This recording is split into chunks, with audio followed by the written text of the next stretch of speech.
नैन भी मटकाएंगे, आंखें बंद भी करेंगे, खोलेंगे भी, खाएंगे भी, पिएंगे भी, हंसेंगे भी, बात भी करेंगे।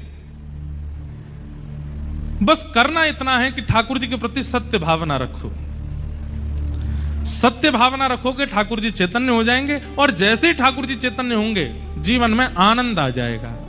और एक बात सुनिएगा, जिस व्यक्ति के जीवन में सुख आता है उसको दुख का अनुभव होता है, पर जिस व्यक्ति के जीवन में एक बार आनंद आ जाता है ना, फिर उसको दुख का अनुभव नहीं होता।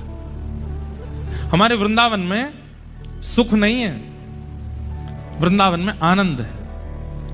बिहारी जी के दर्शन के लिए लाइन में लगे महाराज, पीछे से रेला धक्का दे रहा है, आगे से रेला पीछे फेंक रहा है, ऊपर से धूप पड़ रही है, सांस नहीं ले पा रहे हैं, लेकिन फिर भी प्रसन्नता है। इसी को आनंद कहते हैं कि अव्यवस्था है, पर अव्यवस्था में भी आपका चित्त परम आनंद में है। अभी आप सब लोग नीचे बैठे हो, फर्श पे बैठे हो, कूलर किनारों में लगे हैं, बीच में पंखे लगे हैं, वो भी बहुत ऊपर लगे हैं। किसी को हवा आ रही है, किसी को नहीं आ रही, कोई तो अपने किसी कार्ड से ही अपने पंखा कर रहे हैं, पर फिर भी आप इतने प्रसन्न मुद्रा में बैठे हैं। क्यों? क्योंकि आप सुख में नहीं हो, आप आनंद में हो। और भगवत संबंधी क्रियाओं में सुख नहीं होता है, भगवत संबंधी क्रियाओं में आनंद ही होता है। आनंद का मतलब क्या है?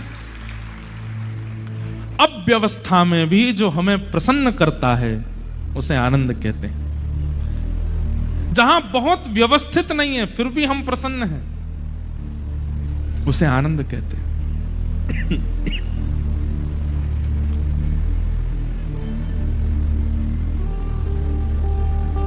उसे आनंद। इसीलिए नंद घर आनंद भयो, नंद घर सुख भयो, यशोदा घर सुख भयो नहीं गाते।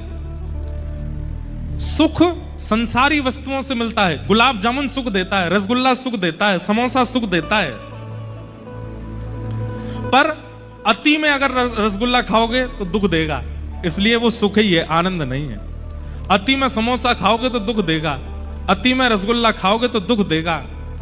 इसलिए जिसकी अति होने पर दुख परिवर्तित हो जाता हो, सुख दुख में परिवर्तित हो जाता हो, वो आनंद नहीं हो सकता। आनंद किसको कहते हैं? जिसकी अति मिल जाने पर भी वह सुख की वह सीमा कम ना होती हो, उसको आनंद कहते हैं। जैसे ठाकुर जी कृष्ण करनामृत में श्री विल्लु मंगल जी कहते हैं, ठाकुर जी कैसे हैं पता है?